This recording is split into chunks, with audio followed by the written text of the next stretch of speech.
As Route 66 is celebrating its centennial, one of its landmarks is actually a few years older than the Mother Road itself. The Amarillo Natatorium, nicknamed the Nat, was opened in 1922 as an open-air community swimming pool.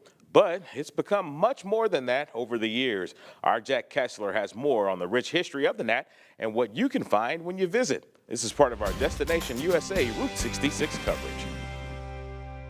The natatorium was designed by renowned local architect Guy Carlander, and according to the Texas State Historical Association, due to the popularity of the pool, the facility was enclosed the following year after opening to provide year-round use.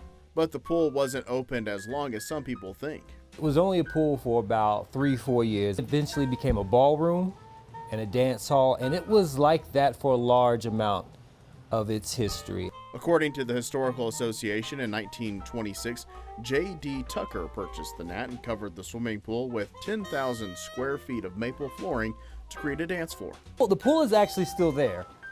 They never cemented it up. They never, it's about, the pool is still there, so the floor kind of hovers over the pool. The biggest changes to the Nat came when Harry Badger bought the Nat, according to the Historical Association. He's the one who built the castle-like facade on the structure that we know today, and also added a dining area, the Nat Cafe, which connected to the Nat by tunnel that is now the modern entrance. The Nat currently is an antique store with vendors spread out through the entire building. Doom says that the Nat was the place for performances in Amarillo before the city got the Amarillo Civic Center. Original stage, all of that is still there. It's always neat to kind of sit on that stage and think about the people that performed on stage. Amarillo was a really big hub for performances and everything. So the likes of, say, Little Richard, Ike and Tina, Cab Calloway. They say young Elvis had performed here, but he wasn't Elvis. He wasn't the Kang at that point. He was just some young guy named Elvis. Doom talks about the preservation of the Nat. We do our best with the current team that we have up here, and then the current ownership of this building.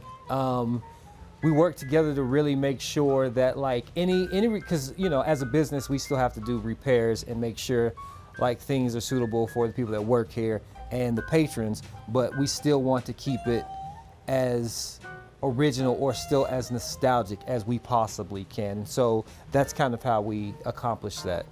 I would say it's one of the oldest places, not just in Amarillo, but of course on Route 66, especially.